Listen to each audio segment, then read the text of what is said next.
पाटील नारायण राणे बोलतात की खरे मराठ्यांची ताकद कळेल. खरे मराठी कोण आहेत म्हणजे आपली ताकद ओळखावी आणि अंतरावर पडून राहावं, नाटके करावी, तसं नारायण राणे म्हणाले. मला आणखी नाही एवढ्या वेळेस त्यांना सुट्टी द्यायची. एवढ्या वेळेस निलेश राणे साहेबाला विशेष करून माझं सांगणं आहे, तुम्ही त्यांना थांबवा.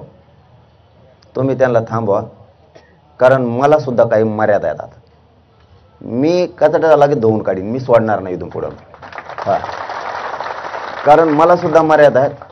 तुम्हाला काय बोललो आम्ही? चला, काय बोललो तुम्हाला? नारायण राणे साहेब या शब्दाबद्दल माझ्या तोंडातून बरं शब्द आहे का? अरे बाबा, नरेंद्र मोदी साहेबाला सुद्धा स्वाभिमान आहे ओबीसीचा,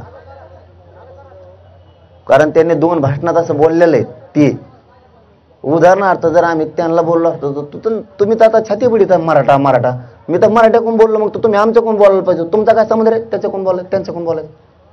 काय समज? तुम्हाला बोललो आम्ही काही? तुमच्याबद्दल काही शब्द काढला?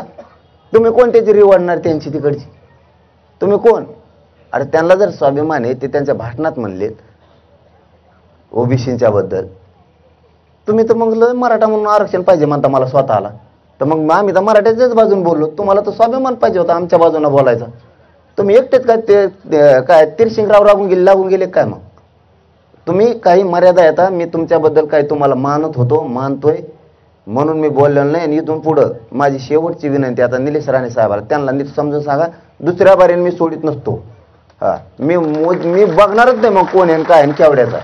त्यांचं वय आहे, मी त्यांचा आदर करतोय, मोठ्या किमतीचा माणूस आहे. आपल्यासारख्याच्या लेकराच्या तोंडातून शब्द देऊन त्यांना डाग लागू नये.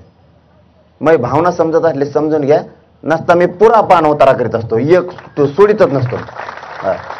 कारण त्यांना आम्ही काहीही बोललेलो नाही.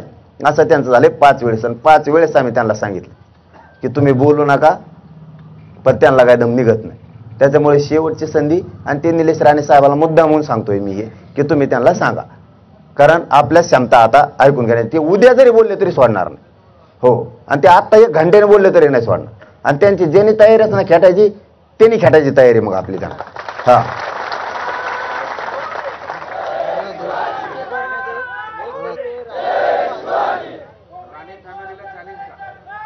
ते जर मला म्हणत असले मराठ्यांची काय ताकद आहे, मला चॅलेंज देत असले ना, ते जर मला चॅलेंज देत असले ना, तर मग मी बी लय नमुना आहे. ते जवळपास त्यांना बऱ्याच जणांना माहिती आहे. मग हां, त्यांना बी माहिती आहे मग मी काय ते, मी बी मराठाचे ना. मग पण आपल्याला अपमान नाही करायचं म्हणून मी आता बहुत गप्प बसलेलो.